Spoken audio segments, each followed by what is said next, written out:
اللهم صل على محمد وآل محمد. بسم الله الرحمن الرحيم.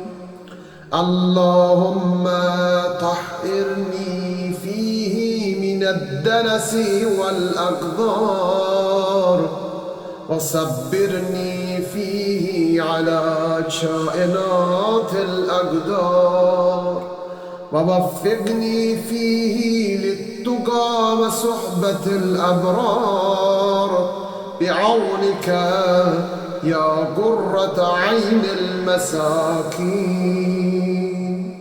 بسم الله الرحمن الرحيم. الحمد لله رب العالمين وصلى الله على سيدنا ونبينا محمد وآله الطيبين الطاهرين المعصومين واللعن الدائم على أعدائهم أجمعين من الآن إلى يوم الدين. Mübarek Ramazan ayının 13. gününün duası. Allahümme tahhirni fihi mineddenesi vel egzar ve sabbirni fihi ala kainatil egdar. Ey Allah, Perverdigara, bugünkü gün məni çirkinliklərdən, ağludəçiliklərdən məni pak et.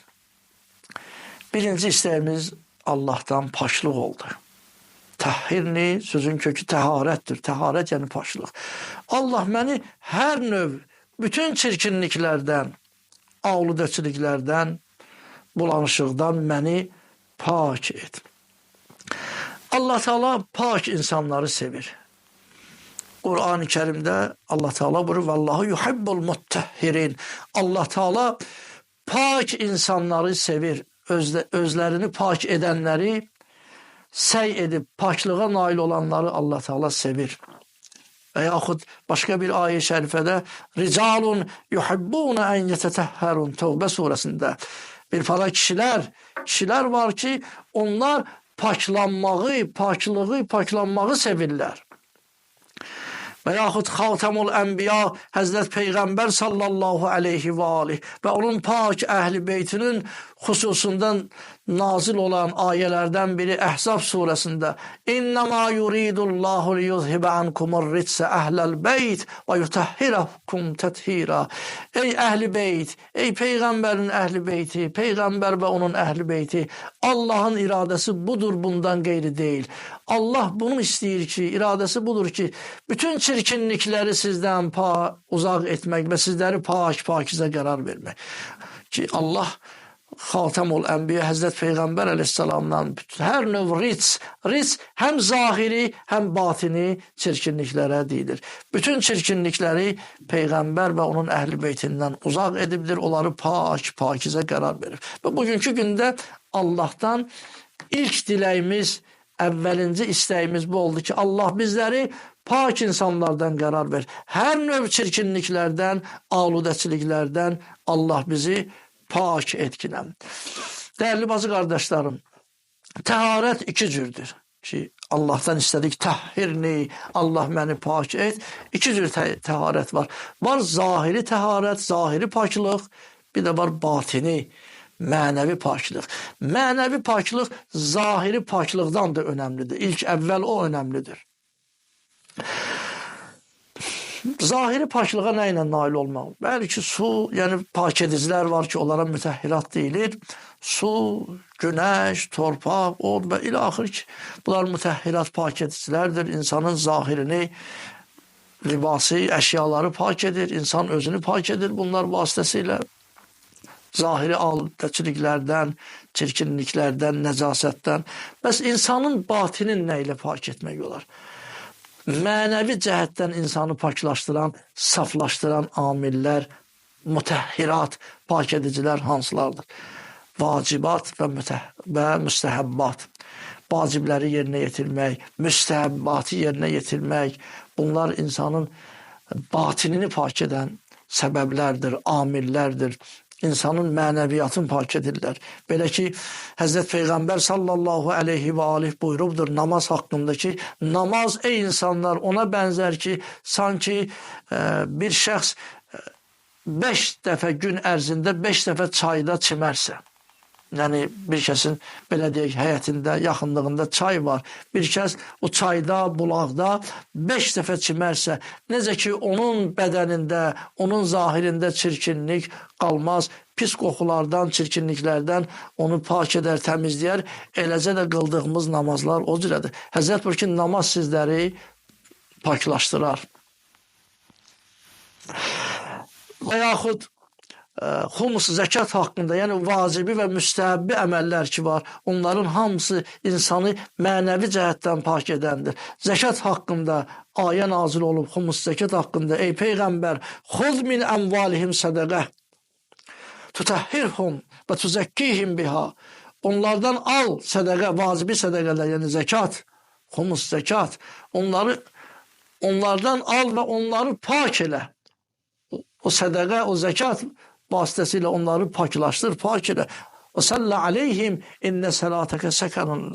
Sonra onlar üçün dua et ki, həqiqətən Peyğəmbər sənin o möminlər üçün dua etməyin onların qəlbinə bir səkinə, bir aramlıqdır. Bəli, mənəvi paklıq daha önəmlidir və mənəvi cəhətdən insanı pak edən vacibat və müstəhəbbatdır ki, gərək bunlara önəm verək.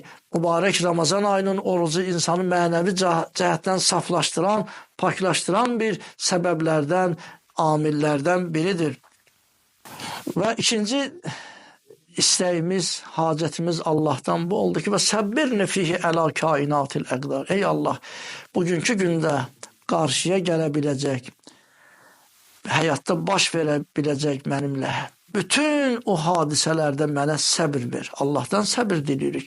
Səbir, dəyərli izləyicilər, imanda necə bədəndə baş önəmlidir. İmam Sadiq əleyhissalatu vesselam ki, əs-səbru minəl iman bi mənzilətir rəs minəl cəsəd. Necə ki, cəsəddə baş, yəni insan mümkündür, əli yoxdur yaşayır, ayağı yoxdur yaşayır, amma başı yoxdur. İnsan yaşasın mümkündür. Elə ki, baş getsə, o insan ki, artıq ölüdür, o gərək dəfn oluna. Həyat onun üçün bitmişdir. Eləcə də səbri olmayanın imanı olmaz. Səbr gedərsə iman aradan gedər tamamilə ki. Və la imanə limən la səbrələ. Səbri olmayanın imanı olmaz. Allah bütün işlərdə mənə dözüm, səbir əta etkinən. Hədis rivayətlərə nəzər etdikdə görürük ki, Həzrət Peyğəmbər sallallahu aleyhi və aleyh haqqında deyir, hər hansı bir hadisələr baş verirdisə, acı hadisələr, çətinliklər, imtihanlar, heç zaman görmədik ki, Peyğəmbər əleyhissalam desin ki, kaş belə olmayaydı, ey kaş başqa cürə olaydı. Bu nə hadisədə oldu? Heç zaman Həzrət Peyğəmbər əleyhissalamdan belə bir söz, buna bir işarə belə görülməyibdir ki, hər bir işlərdə Allaha təvəkkül eləyib, Allahı zikr eləyib, Allaha şükür eləyib və bütün çətinliklər müqabilində səbr edibdir ki, Seyyid-i Şühədə Həzrət İmam Hüseyn əleyhissalatu vesselam Aşura günü Kərbəlada, o çətin anda, yəni dünyada misli olmayan bir hadisə, amma bütün o müsibətlərin müqabilində, o hadisələrin müqabilində bir anda olsun narahatçılıq hissi, ey kaş belə olmayaydı, heç bir narahatçılıq hissi onda müşahidə olmadı. Elə bir söz olmadı ki, narazılığa səbəb olsun. Əksinə, yalnız və yalnız bunu deyirdi ki, ilahi rıdan bi qəzaik. Səbr edirdi və Allah, sənin qəzavı qədər və mən razı. Razıyam Pərverdigar. Bəli, Allah bizə bugünkü gündə bütün hadisələr müqabilində bizlərə səbr əta ilə, dözüm əta ilə, və vəffiqni fihi littuqa və sohbətil əbrar. Təqva və təqvalı insanlar və bir sahibləri, yaxşı əməl sahibləri ilə bizləri həm söhbət elə. Onlarla müvafiq olmağı, onlarla həm söhbət olmağı bizlərə nəsib elə. Bir sahibləri əbrar, onların da şahi, Əmirul Müminin Həzrəti Əli əleyhissalatu vesselam ki, Allah Qur'an-ı Kərimdə Həl Əta İnsan surəsində o ailə barəsində ardıcıl olaraq 18 ayə nazil olubdur ki, innəl əbrar yeşrəbuna min kəs, həqiqətən bir sahibləri ki, Allah onları necə mükafatlandırır və hansı səbirlərinə görə, hansı işlərinə görə ki, Allah tərif edir və onlara olan mükafatını, əcrini Allah Teala Qur'an-ı Kərimdə ki, nazil edib ayələr bu xüsusda. İlahi Pərvərdigara, bugünkü gündə yaxşı əməl sahibləri ilə həmsöhbət olmaq, təqvalı insanlarla bahəm həmsöhbət olmağı mənə nəsib elə. Ey miskinlərin gözünün nuru, gözünün işığı olan Allah ki, dualar, öz əl tutmağınla, öz köməkliğinlə dualarımızı qəbul et. Bəli ki, biz hamımız Allaha nisbət, biz miskinik, fəqirik. Allah Teala buyurur, Allahu ganiyyun anil aləmin. Allah aləmlərdən ehtiyacsızdır. Və entumul fuqara ilallah. Allah'a ehtiyacı olan sizsiniz. Allah miskin, fəqir, hər an sənə ehtiyacı olan bu bəndələr dua edirik. Allah əllərimizi sinələrimizə naümid qaytarma ilahi Pərverdigara. Tuttuğumuz orucları, ibadət itaətləri bizdən dərəcəyi qəbula yetir. Günahlarımızı bağışla. Və sallallahu əla Muhammedin və alihi tahirin.